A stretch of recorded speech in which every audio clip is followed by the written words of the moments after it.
Zendo sans mur, là où la voie du zen se partage. Bonjour! Aujourd'hui, je voudrais vous parler de Zazen, non pas comme d'une idée ou d'un concept, mais comme d'une pratique réelle. Quand on s'assoit, il ne se passe pas toujours ce qu'on imagine. Il y a parfois du calme, parfois de l'agitation, parfois de la fatigue ou de la résistance.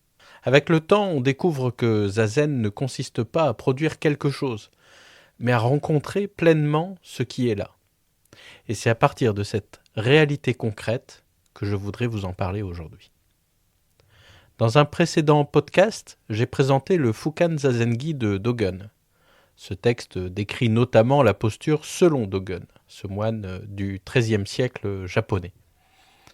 Toutefois, tenter de pratiquer Zazen à partir de ce seul texte n'est pas conseillé sans encadrement. Lorsqu'on est initié à Zazen, que ce soit dans un dojo, un temple, une sesshin ou avec un pratiquant expérimenté, voici divers éléments qui sont décrits comme importants. Tout d'abord, au niveau de l'assise, il faut un coussin qui soit stable. On utilise ce qu'on appelle un zafu. Il en existe de différentes tailles et de différents rembourrages. Tous ne conviennent pas à toutes les morphologies, et il faudra parfois en tester plusieurs avant de trouver le bon. Ensuite, lorsqu'on s'assied sur le zafu, on se met plutôt vers le bord avant, le périnée restant en contact avec le zafu, de telle manière qu'on puisse légèrement basculer le bassin vers l'avant. Les jambes sont croisées de telle manière que les deux genoux soient en contact avec le sol. Cette position doit être stable et relativement confortable. Si les genoux sont douloureux, il est probable que le zafu soit trop bas. En les rehaussant, en général, on finit par trouver une position confortable. La colonne vertébrale, si l'assise est correcte, sera positionnée de manière verticale. La bascule du bassin permet en effet de conserver la courbure naturelle de la colonne vertébrale à sa base. On doit pouvoir maintenir cette posture droite de manière durable, sans effort. Cela peut avoir pour effet de se rendre compte que notre dos n'est pas assez musclé. Mais c'est le signe que, dans la vie quotidienne, notre position debout ou assise n'est probablement pas assez droite. L'objectif est de tendre la colonne vers le ciel, sans forcer, avec le cou qui reste droit également, dans le prolongement de la verticalité de la colonne. Ce qui signifie que le menton sera légèrement rentré, de manière à ce que le sommet du crâne soit tourné vers le ciel. La main gauche sera posée à la base de l'abdomen, puis la main droite viendra se poser dedans. Les pouces se rejoignent de manière à former un ovale vide entre les pouces et les paumes. Les genoux posent sur le sol et la colonne reste tendue vers le ciel. S'il n'est pas possible de croiser les jambes, des positions alternatives peuvent être conseillées par des pratiquants expérimentés. La posture doit être à la fois ferme et souple. La respiration est naturelle et ne doit pas être forcée. La poitrine et le ventre accueillent pleinement la respiration, sans effort, tout en souplesse. Une posture juste ne s'improvise pas. La bascule des hanches, la verticalité de la colonne, la position du menton, tout cela demande un ajustement précis. Et cet ajustement est très difficile à faire seul. Sans regard extérieur, on finit presque toujours par compenser, se crisper ou se relâcher de manière excessive. Je vais vous citer un poème de Ikkyu Sojun.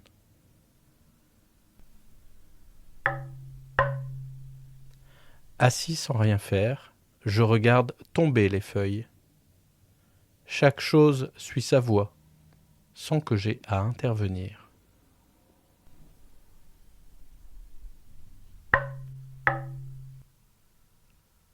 Il existe de nombreux lieux dans lesquels vous pourrez vous faire enseigner cette posture. Il est important de comprendre qu'il ne s'agit pas seulement d'une posture physique, mais d'une position étudiée qui a une influence directe sur le mental. Dans Zazen, la distinction entre le corps et l'esprit, division qui est chère à notre monde occidental, est abolie. Zazen n'est pas qu'une posture, c'est une porte d'entrée vers une autre dimension de l'être, mais aussi un moyen de se connecter à l'univers. Au premier abord, cette explication peut paraître un petit peu disproportionnée, mais réellement, il y a une expérience à vivre pour le comprendre. Sans la posture correcte, qui est une posture qui a été étudiée et utilisée depuis des millénaires maintenant, il est impossible d'être pleinement présent à Zazen. Il faut imaginer que l'ensemble des points de la posture fonctionne comme un circuit électrique. Si certains points ne sont pas bien enclenchés, le courant risque de ne pas passer ou de passer que par intermittence. Et on le ressent très nettement quand on commence à avoir une certaine pratique, car la position juste fait ressentir dans tout le corps et le mental des effets particuliers.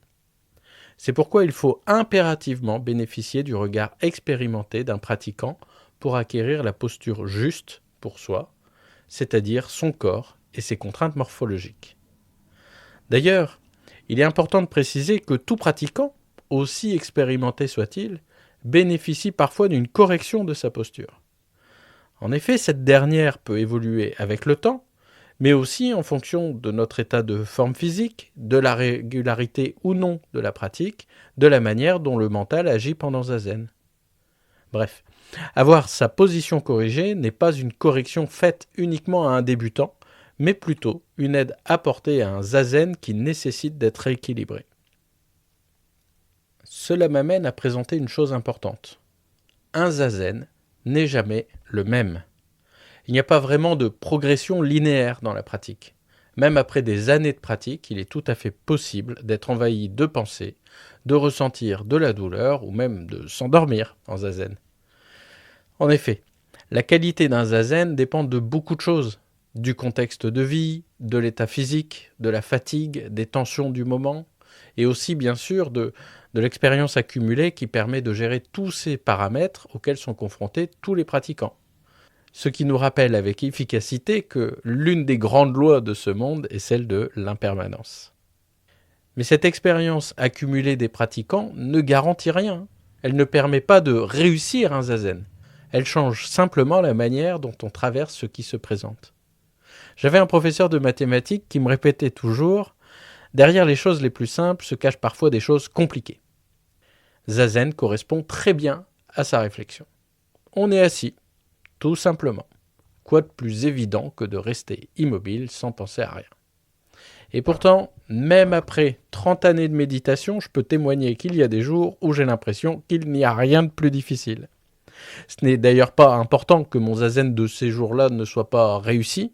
Cela fait partie de cette réalité de la vie et c'est une autre manière de réaliser pleinement la voie. Zazen est une expérience profondément individuelle. On a tous un corps différent, un mental différent, une histoire différente. Les sensations, les émotions, les moments de calme ou d'agitation sont toujours personnels. C'est pour ça qu'il est très difficile de comparer les expériences et d'une certaine manière assez inutile. Il n'y a pas de tabou à mon sens à en parler, bien sûr, mais même avec des années de pratique similaires, des pratiquants peuvent vivre des expériences que d'autres n'ont jamais rencontrées. Pour les personnes qui débutent, il est important d'accueillir les événements et les sensations telles quelles, sans a priori, sans recherche spécifique. Dans un livre taoïste qui s'intitule « Le secret de la fleur d'or », il est indiqué qu'au bout de 90 jours environ de pratique quotidienne de méditation, de la lumière peut apparaître dans la tête. C'est un phénomène qui se produit effectivement comme d'autres phénomènes possibles. Mais ils ne sont pas révélateurs pour autant ni d'une spiritualité plus aboutie ou plus grande du pratiquant. Ces phénomènes ne doivent pas être recherchés. Ils apparaîtront ou pas. D'autres phénomènes se produiront ou pas. Il ne faut ni les encourager, ni les craindre. Et ne pas parler des expériences vécues pendant zazen évite de se comparer les uns aux autres, ce qui détournerait de la pratique pour elle-même en générant des discussions inutiles. On pratique pour soi. Ou plutôt, on pratique pour zazen. Revenir à la posture et ne pas s'égarer en conjectures, y compris sur les sensations vécues pendant zazen. Un autre point que j'aimerais aborder concerne les confusions fréquentes autour de la méditation. En Occident, ce terme est utilisé pour désigner aussi bien une réflexion philosophique, comme les méditations cartésiennes de Husserl peuvent l'être, que des techniques à base de respiration ou de posture de yoga. En Asie, on évoque plutôt le terme de dhyana, qui évoque des états de concentration, souvent reliés à une spiritualité comme le bouddhisme, l'hindouisme ou encore le jaïnisme. Lorsque le terme dhyana est traduit en Occident, on trouve des traductions aussi diverses que l'éveil, l'illumination ou encore l'état de méditation. On peut comprendre que des pratiques aussi différentes qu'une méditation guidée, dont le but est la relaxation, et zazen, une pratique de méditation sans objet, soient regroupées sous le même mot. Ce n'est pas une erreur de langage dans notre langue, puisque ces distinctions n'ont pas de racines culturelles dans notre univers occidental. Toutefois, il faut comprendre que ce sont des pratiques réellement différentes, un peu comme si on utilisait le mot sport pour désigner indifféremment la gymnastique et le yoga. Ikkyo, moine zen, écrivait « Ne cherche pas la vérité, abandonne seulement les opinions. Quand l'esprit ne s'attache plus à rien, le monde se révèle tel qu'il est. » Les méditations guidées, c'est-à-dire une méditation dirigée par la parole de manière continue, ne sont pas une introduction à Zazen. Elles ont leur utilité, mais leur objectif est généralement la détente. Les bienfaits d'ailleurs de ce type de méditation sont réels, mais à mon sens limités.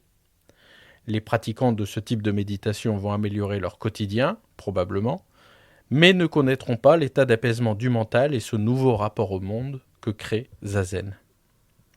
Zazen peut également produire de la détente, mais ce n'est pas son objectif. Zazen n'est pas une méditation guidée. Des conseils peuvent être donnés pendant Zazen, mais ils ne peuvent être que sporadiques. Le pratiquant est idéalement à l'état de Ichiryo pendant le Zazen, c'est-à-dire dans un état au-delà de la pensée. Et cet état ne peut pas être atteint si une voix contraint régulièrement le pratiquant à revenir à son environnement extérieur en se concentrant sur une méthodologie ou des conseils qu'on lui donne. Toutefois, lorsque le mental semble vouloir rester agité comme une mer en tempête, ce qui arrive, un rappel à l'ordre de ne pas suivre ses pensées ou de laisser passer ses pensées peut créer à ce moment-là un blocage de l'agitation mentale et permettre de trouver à nouveau le chemin de l'apaisement du mental. L'attention permanente à la posture, vécue de l'intérieur par le pratiquant, peut amener le mental à se calmer. Il ne faut toutefois pas que cela devienne une obsession du mental. Il faut perdre conscience de la posture pour être la posture. Être la posture. Simplement être. C'est dans ce cadre que Zazen ouvre une dimension qui semble inaccessible tant qu'on est guidé par une voie extérieure. Dans Zazen, il n'y a plus rien à suivre, il faut être. C'est pourquoi certaines pratiques de méditation, différentes de Zazen, peuvent constituer des portes d'entrée. Les méditations qui se focalisent sur la respiration, la répétition d'un mantra ou d'une prière, ou une visualisation ont un point commun. Elles entraînent l'attention et créent un espace de concentration propice à discipliner le mental. De nombreux textes témoignent d'ailleurs du fait que des maîtres zen proposent aux pratiquants, qui rencontrent des difficultés à laisser passer les pensées, des méthodes temporaires pour amener le pratiquant à entrer dans un zazen sans pensée. Au même titre qu'un muscle doit être entraîné pour savoir correctement réaliser un geste ou un effort, de la même manière, le mental doit apprendre à s'apaiser. C'est d'autant plus vrai dans notre société où nous sommes hyper stimulés en permanence. Notification de notre téléphone, surinformation, nécessité d'aller vite, de ne pas perdre son temps, obligation permanente et culpabilisante de ne pas rentabiliser son temps libre. Ces techniques de méditation très nombreuses apprennent au mental à se stabiliser et progressivement à se rapprocher d'un état où la pensée cesse d'être centrale. Mais là encore, ce ne sont que des étapes. Zazen est l'école de l'humilité, à mon sens, car ce qu'on croyait être simple ne l'est finalement pas tant que ça. Il faut savoir être patient. Une chose est sûre, personne ne peut être considéré comme étant ipso facto inadapté à la pratique de Zazen. Zazen est un chemin qui va au-delà d'une simple pratique posturale. Cet apprentissage suppose de laisser le temps au temps. Cela nous amène à la question de la pratique en dehors du dojo. Oui, pratiquer seul est possible, et de nombreux zen ont réalisé des retraites isolées, seuls. Toutefois, il s'agissait de pratiquants expérimentés. Moins on a d'expérience, plus il est nécessaire d'être au sein d'une communauté de pratiquants, à mon sens, qu'on appelle une sangha. En effet, rester totalement isolé pose plusieurs problèmes. D'abord, la posture peut se dégrader avec le temps, sans qu'on s'en rende compte. Ensuite, il y a un risque de se recentrer sur ses sensations, de tourner en boucle sur son propre vécu. Or, Zazen n'est pas une introspection au sens psychologique, c'est une ouverture. Pratiquer avec d'autres permet de garder cette direction. Cela crée aussi un cadre, une régularité, une forme d'engagement. Il y a quelque chose de très simple. Quand on pratique à plusieurs, on tient plus facilement, à mon sens, la posture. Même si on est face au mur, la présence silencieuse du Kyosaku derrière soi, le regard potentiel du Godo, c'est-à-dire de la personne qui dirige la session, nous maintiennent en éveil et en vigilance sur la posture. On lâche aussi plus facilement prise sur le temps, parce qu'il est pris en charge collectivement. Pendant le temps du zazen, une position inconfortable peut devenir douloureuse car elle est maintenue dans le temps. Il est évidemment permis de l'ajuster ou de la modifier pour trouver une position plus adaptée sur l'instant. Concernant la durée du maintien de la posture, savoir que la gestion du temps est déléguée à une autre personne, cela produit une forme paradoxale de liberté. On peut rester concentré pleinement sur le zazen. Et personnellement, lorsque je pratique seul, la durée de ma méditation, en fonction de ma disponibilité, va osciller entre 15 et 40 minutes. Et enfin, il y a un élément qu'on pourrait croire secondaire, mais qui, à mon sens, ne l'est pas. Eh bien, cet élément qui n'est pas secondaire, à mon sens, c'est le rituel du zazen dans un dojo. Même très simple, il joue un rôle réel. Le simple son d'une cloche, d'un bol, au début et à la fin du zazen, agit comme un signal. Dans un dojo, le protocole de la manière de saluer l'hôtel, de se déplacer dans le dojo pour trouver sa place, s'y installer, eh bien avec le temps, le mental reconnaît cet espace particulier qui précède la mise en œuvre de la posture. C'est une manière d'entrer dans la pratique, sans effort, et cela a aussi un effet inconscient sur le mental qui se prépare aussi à la pratique par la répétition de ces actes. Zazen n'est donc pas seulement une technique à maîtriser, ni une expérience à reproduire. C'est une pratique vivante. C'est précisément pour cela qu'elle reste, séance après séance, entièrement neuve. Merci d'avoir pris le temps d'écouter cet épisode de Zendo sans mur. Merci également pour vos questions, car elles nourrissent directement ces réflexions et m'aident à construire de nouveaux contenus. Et si ce podcast vous apporte quelque chose, n'hésitez pas à en parler autour de vous. Et pensez à vous abonner pour être informé de la mise en ligne des prochains épisodes. À bientôt.